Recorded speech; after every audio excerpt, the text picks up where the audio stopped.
Hello నమస్తే, నేను journalist YNR. TDP అధినేత మాజీ ముఖ్యమంత్రి చంద్రబాబు నాయుడుకి ఈ రోజు రిలీఫ్ దొరుకుతుంది. ఈ రోజు ఒక బిగ్ మండే అవుతుంది అంటూ తెలుగుదేశం పార్టీకి సంబంధించిన నాయకులు, కార్యకర్తలు భావిస్తూ వచ్చారు. కానీ వాళ్ళకి నిరాశే ఎదురైంది ఈ రోజు కూడా. బిగ్ మండే టీడీపీకి, ఆ పార్టీ నాయకులకు రిలీఫ్ని ఇవ్వలేకపోయింది. 3 కోర్టుల్లో ప్రధానంగా ఈరోజు చంద్రబాబు నాయుడుకి సంబంధించిన కేసుల్లో రకరకాల విచారణలు జరిగాయి. ACB court, high court, supreme court. ACB కోర్టుకు సంబంధించి ఏసీబీ కోర్టులో ఏపీసీఐడి చంద్రబాబుని మరో 3 రోజుల పాటు కస్టడీకి ఇవ్వండి అంటూ పిటిషన్ వేసింది. ఏసీబీ కోర్టులో చంద్రబాబు నాయుడు బెయిల్ పిటిషన్ వేశారు. ఈ రెండింటిపైన 2 రోజుల క్రితం విచారణ చేసిన ఏసీబీ కోర్టు ఈ రోజుకి తీర్పును రిజర్వ్ చేసింది.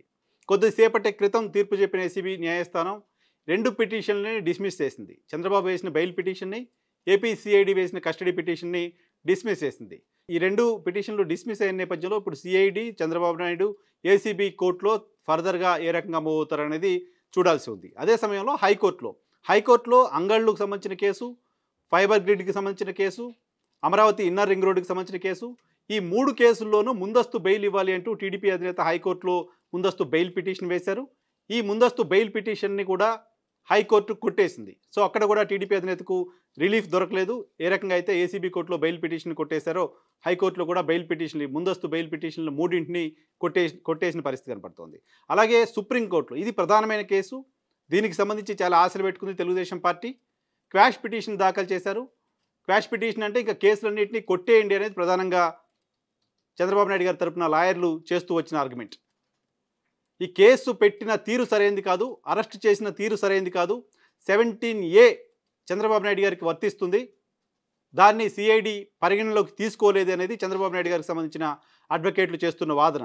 గతంలో ఏసీబీ కోర్టులో కావచ్చు, హైకోర్టులో కావచ్చు, ఇంతకుముందు సుప్రీంకోర్టులో కావచ్చు, వాళ్ళు చేసిన వాదన అదే.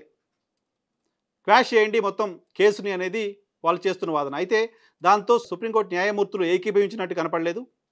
గతంలోనే ఇప్పటివరకు హైకోర్టులో ఏవైతే దీనికి సంబంధించిన ప్రొసీడింగ్స్ ఉన్నాయో, ఏదైతే విచారణ ఉందో దానికి సంబంధించిన మొత్తం డీటెయిల్స్ని మా ముందు పెట్టండి అంటూ ఏపీసీఐడిని ఇంత ముందు సుప్రీంకోర్టు ఆదేశించింది. ఆ నేపథ్యంలో ఈరోజు ఏపీసీఐడి కేసుకు సంబంధించిన పూర్తి వివరాలని సుప్రీంకోర్టు ముందుకు తీసుకొచ్చింది. ఇప్పటివరకు కేసులో ఆన్లైన్ ద్వారా చంద్రబాబు నాయుడు గారి తరపున వాదిస్తూ వచ్చిన హరీష్ సాల్వే ఈరోజు స్వయంగా కోర్టుకు హాజరయ్యారు. లూత్రా స్వయంగా కోర్టుకు హాజరయ్యారు. వీళ్ళిద్దరూ కూడా చంద్రబాబు నాయుడు గారికి సంబంధించిన 17A చుట్టూ వాదనలు తిప్పే ప్రయత్నం చేశారు. 17A ప్రకారం చంద్రబాబు నాయుడు గారి అరెస్టు అక్రమం, రాజకీయ దురుద్దేశంతో కూడుకున్నది, కాబట్టి ఈ కేసుని క్వాష్ చేయండి అనేది వాళ్ళు చేస్తున్న ఆర్గ్యుమెంట్. మొత్తం అన్ని కోర్టుల్లోనూ, అన్ని సందర్భాల్లోనూ వాళ్ళు 17A గురించి మాట్లాడుతూ వస్తున్నారు.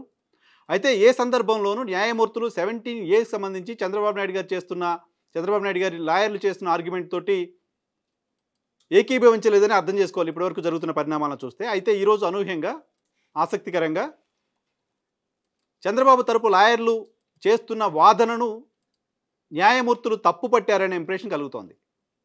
17A అనేది తీసుకొచ్చిన పర్పస్ అవినీతిని వెలికి తీయటం కోసం, అవినీతి ఎవరు చేసినా బయట పెట్టడం కోసం.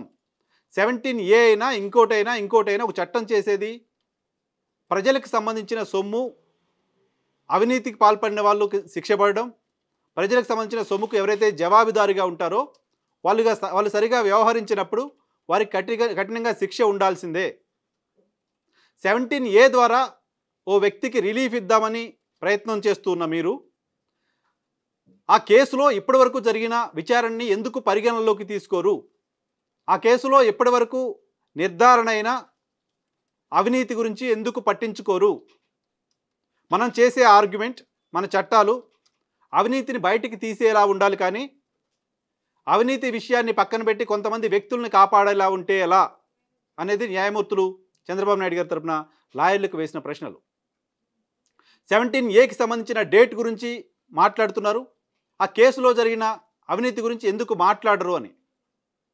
90% కాంట్రిబ్యూషన్ సిమెంట్స్కు సంబంధించిన మరో సంస్థతో కాంట్రిబ్యూషన్ లేకుండానే ఈ మొత్తం వ్యవహారం నడిచినప్పుడు దానికి సంబంధించి ఎందుకు మాట్లాడలేకపోతున్నారు అని. ఓ దశలో చంద్రబాబు తరపున లాయర్ల పైన కొంత అసహనం వ్యక్తం చేశారు లాంటి వార్తలు కూడా వస్తున్నాయి. ఓ సెక్షన్ ఆఫ్ మీడియా వార్తల్ని రిపోర్ట్ చేస్తోంది. పదే ఆ 17Aని బేస్ చేసుకుని ఆయన బయటికి తీసుకురావాలనే ప్రయత్నమే చేస్తూ ఉన్నారు. 17Aలో మీరు చెప్తున్న అంశాలు కాకుండా ఇంకా చాలా అంశాలు ఉన్నాయనే విషయాన్ని కూడా న్యాయమూర్తులు చంద్రబాబు లాయర్ల దృష్టికి తీసుకొచ్చారు.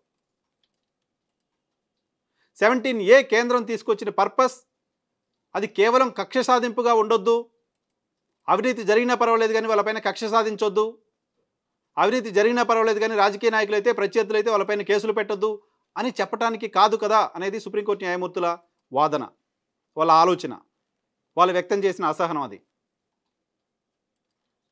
మొత్తంగా కేసులో అవినీతి అంశాన్ని పట్టించుకోవాల్సిన అవసరం ఉంది అని చెప్పారు. చంద్రబాబు తరపు లాయర్లకు సంబంధించిన వాదన, సిద్ధార్థ లూత్రా, హరీష్ సాల్వేల వాదన పూర్తయింది ఈరోజు.